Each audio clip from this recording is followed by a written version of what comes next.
Good afternoon, friends. This is the third and final part of the drugs affecting the kidney, and you have already learned about all the diuretics. So, in today's lecture, we are going to talk about the antidiuretics. So, let's briefly revise the type of diuretic you have learned: a loop diuretic, thiazide diuretic, potassium sparing diuretic, carbonic anhydrase inhibitor, and osmotic diuretics. Now we will talk about the antidiuretics. Now, antidiuretics is a hormone, ADH, and there is also another name of this hormone which is called vasopressin. Initially, it was thought that they are two separate hormones, but later on it was found that it is the single hormone. So it has a two name, antidiuretic hormone as well as vasopressin or arginine vasopressin, and also it has two functions as an antidiuretic function and vasopressor function. That is why it is also called vasopressin. And for two different functions, it acts on two different receptors. V1 receptor is primarily for the vasopressor function. V2 receptor is primarily for the antidiuretic function. So hormone having two functions and two different receptor and two different action. So antidiuretics, apart from the antidiuretic hormone, there are some other drugs as well which can produce similar effect, like thiazide diuretic, chlorpropamide, carbamazepine like drug also produces antidiuretic effect. Now coming to the antidiuretic hormone or vasopressin. It has two functions. One, it decreases the plasma osmolarity by consuming the water inside the blood. So increases the water, so it leads to dilution. So it decreases the plasma osmolarity. And second, it has a vasopressor function, so it can also increase the blood pressure. But in the very high concentration, it has to be secreted. And it is secreted from the posterior pituitary. So whenever plasma osmolarity increases, that indicates that there is a decrease in blood volume.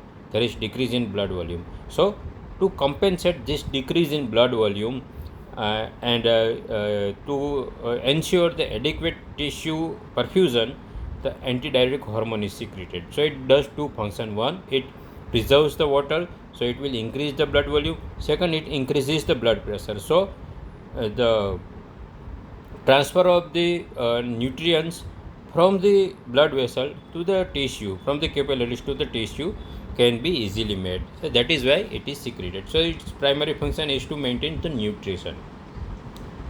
Now, deficiency can lead to diabetes insipidus. Excessive can lead to occurs in the syndrome which is called sudden inappropriate antidiuretic hormone secretion, SIADH, in which inappropriate and sudden increased level of antidiuretic hormone is secreted, and it lead to various symptoms. Diabetes insipidus are of two types, central and nephrogenic. Central, as the name suggests, it happens because the problem inside the CNS, like in the pituitary.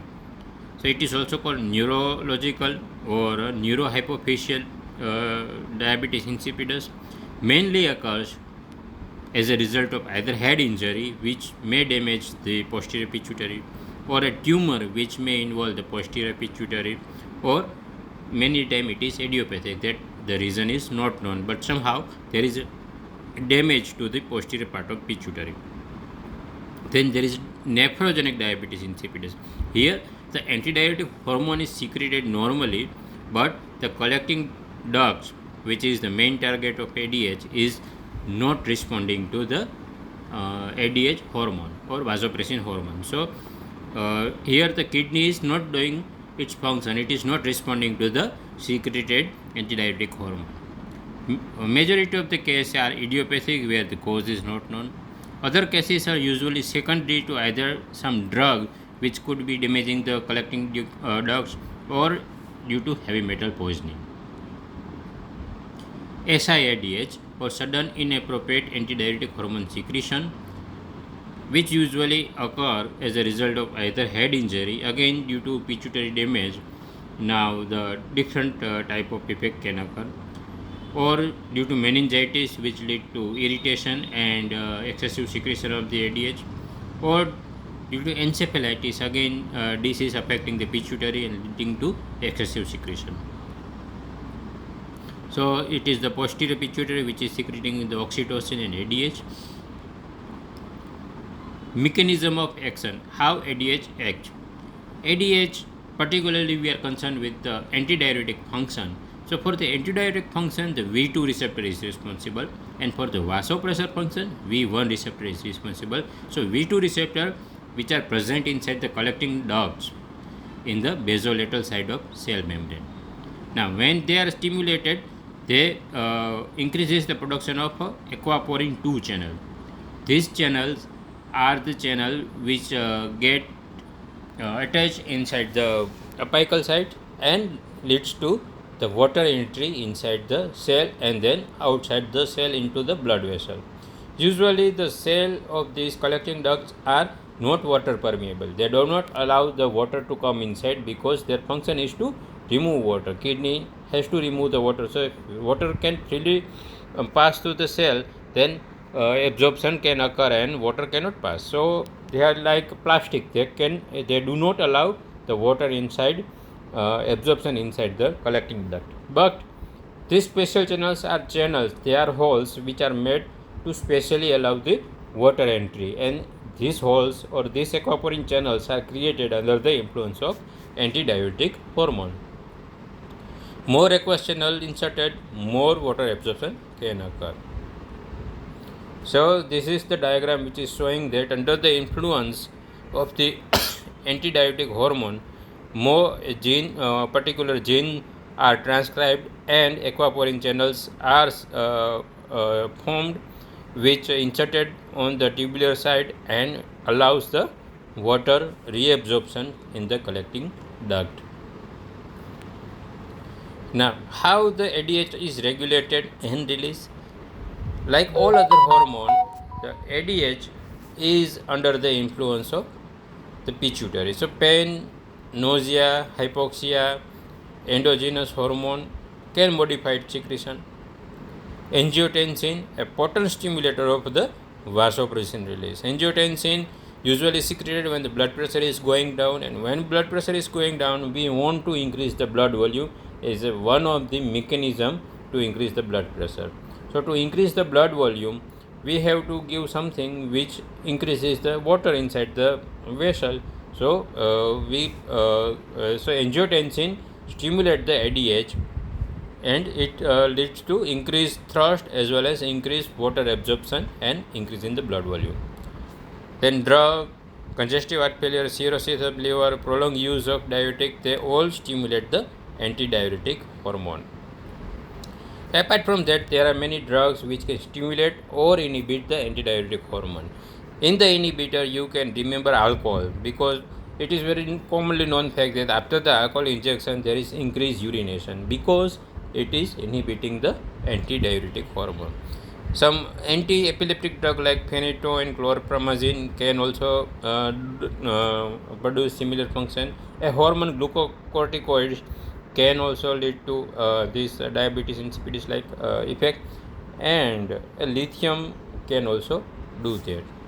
Whereas in the stimulant, there are tricyclic antidepressant, adrenaline can lead to stimulation of antidiuretic hormone secretion. So this figure shows the site of action of the ADH.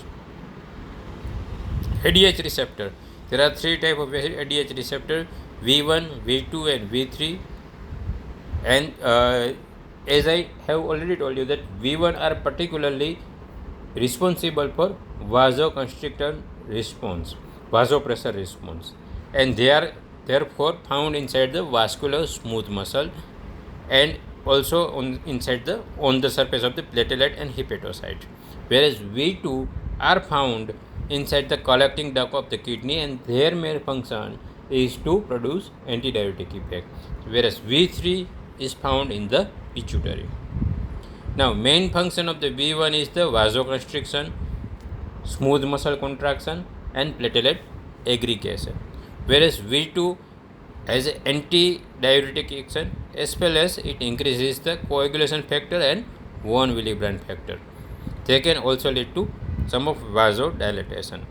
And V3 leads to increase in ACTH release.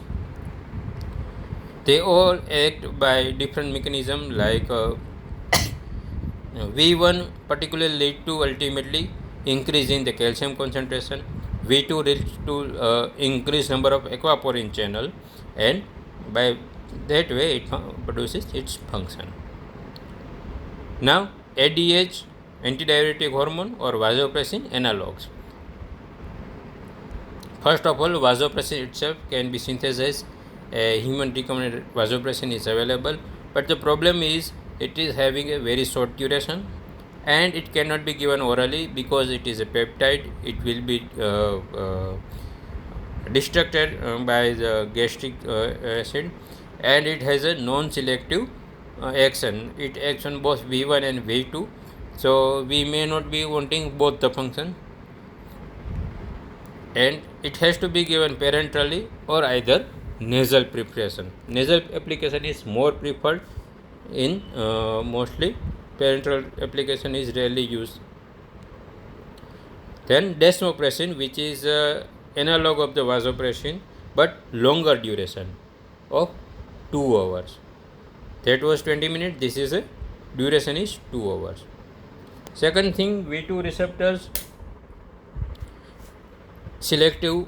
Desmopressin is V2 receptor selective, so it particularly concerned with the antidiuretic function, not the vasopressor function. And now oral preparation is also available, otherwise it can be given by intranasal route, and it is 12 to 15 times potent than the artificial vasopressin, so it is more potent and less quantity is required. Desmopressin was particularly on the V2 receptor for the antidiuretic function. Now telepressin and lipressin, these two substances are also vasopressin analog, but they target V1 receptor and they are particularly useful for the vasopressor function. So they are prodrug of vasopressin, they are longer acting and they have V1 selective action. So they are useful when we want to produce a strong vasoconstriction like bleeding, esophageal varices or other part where the bleeding is occurring and we want to produce vasoconstriction. So apart from esophageal varices, for the operation of the pylori, they are also useful for producing strong vasoconstriction. Felipressin is a shorter duration of action but vasoconstrictor function and mainly used along with the local anesthetic like adrenaline for prolonging the action of the local anesthetics. Where adrenaline cannot be used, this felipressin can be used just like adrenaline, which will produce vasoconstriction and will help in prolonging the action of the local anesthetics. Now therapeutic use of antidiuretic hormone, as I told you that it has a two different function, vasopressor function and antidiuretic function. So they have two different action as uses as well. So we will see one by one the use by stimulating V1 receptor, use by stimulating V2 receptor and mixed use. So through V1 receptor, it is useful in bleeding esophageal varices where it helps in producing vasoconstriction and stop the bleeding. Then postoperative paralytic ileus, where ileus is not contracting because of smooth muscle contraction function of the ADH, it can be useful. It can be also useful in drying out the gas before the abdominal radiography. And during abdominal surgery in the patient with the portal hypertension, where it produces the vasoconstriction and prevents the chance of the rupture at the portocavernous junction. And in case of acute bleeding also, it is having the vasoconstriction functions, so preventing acute bleeding. You can see that the most of the function are similar to that of adrenaline. Now through V2 receptor, V2 is mainly responsible for antidiuretic function, so it is primarily used in diabetes insipidus. Now, central diabetes insipidus, the problem is deficiency of ADH. So, responds quite well with the ADH. But in case of nephrogenic diabetes insipidus, already the secretion of ADH is adequate. So, giving ADH from the outside is not going to produce that much good effect. So, in case of nephrogenic, it is not going to produce much effect. But in case of central diabetes insipidus, it shows very good response. Then, apart from that, nocturnal enuresis or bedwetting during the night, giving desmopressin and along with the fluid restriction can prevent the nighttime urination, and to relieve the post lumbar puncture headache by decreasing improving the circulation. So these are the uses through V2 receptor. Now, adverse effect. Again, V1 mediated, V2 mediated. V1 mediated will be concerned with the vasoconstriction like facial pallor, abdominal cramp, nausea, urge to defecate because it stimulates the GIT, and it can also precipitate the angina by coronary vasoconstriction. So it is contraindicated in ischemic heart disease or patient of the hypertension. V2 receptor mediated adverse effect, fluid retention and hyponatremia can occur.